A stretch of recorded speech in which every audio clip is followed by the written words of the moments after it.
کہ جو ان کے دامن سے وابستہ ہو گئے اہلُاللہ بن گئے، توبہ کر لی برائیوں سے.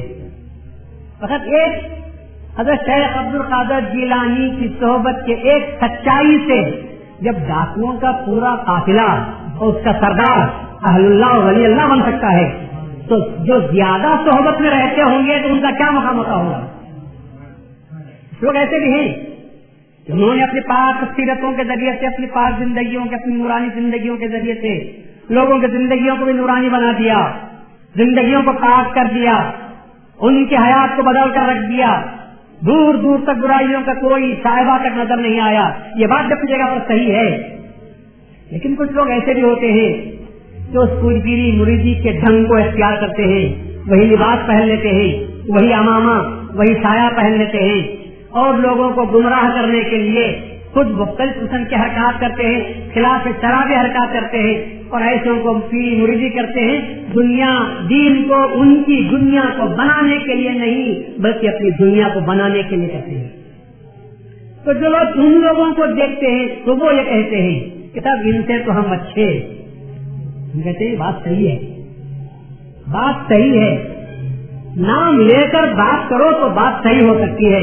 ٹوٹلی پورے ادارے کو اگر آپ غلط ٹھہرا دیں گے کہ یہ ادارہ ہی غلط ہے تو ایسی بات نہیں ہو سکتی. جہاں گیہوں ہوتے ہیں وہاں گھومیاں بھی آ جاتے ہیں، جہاں چاول دیتے ہیں وہاں جوڑ بھی دھان کے چند دانے بھی آ جاتے ہیں.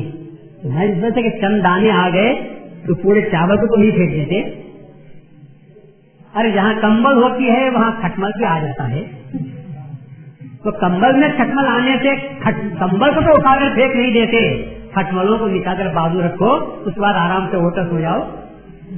مطلب کہتے ہیں کہ نہیں کھٹمل ہے تو باہر پھینک دو. اچھا پھینک دو، سردی میں چھٹرتے رہو گے تکلیف تم کو ہوگی. گرمی کہاں سے تم کو پہنچے گی، نیند کہاں سے آئے گی. آرام کی نیند سونا ہے تو ایسے کا ہاتھ پکڑو کہ جس کے ہاتھ میں ہاتھ دینے کے بعد اطمینان ہو جائے کہ اب مجھے نہ قرآن کو کھنگالنے کی ضرورت ہے نہ حدیثوں کو کھنگالنے کی ضرورت ہے. بالکل بنا بنایا بکھرا ہوا مذہب بات میرے سامنے آ جائے گی، میں سن لوں گا، اس کو اختیار کر لوں گا. کیوں دنیا میں آپ ایسا نہیں کرتے؟ ڈاکٹروں کے پاس جاتے ہیں، حکیموں سے زیادہ آج جو ڈاکٹروں کی دوا چل رہی ہے اس کا مقصد کیا ہے، اس کا مقصد کیا ہے آپ کو معلوم ہے؟ حکیموں کے پاس جاتے ہیں تو وہ کہتے ہیں نسخہ لکھ کر دیتے ہیں، لمبا چوڑا نسخہ لکھا اور کہا کہ یہ ادویات لاؤ، اس کو کھرل کرو، اس کو گھسو، کوٹو، پیسو، چھانو، ابالو، پھر اس کے بعد جو تیار ہوتا ہے جو شاندار اسے پیو. یہ سردردی سے زیادہ یہ سردردی کہاں کی ہے؟ ایک شاعر کہتا ہے درد سر کے واسطے سنگل لگانا ہے مفید، درد سر کے واسطے سنگل لگانا ہے مفید، لیکن سنگل کو لانا اور سنگل کا گھسنا درد سر سے کم نہیں.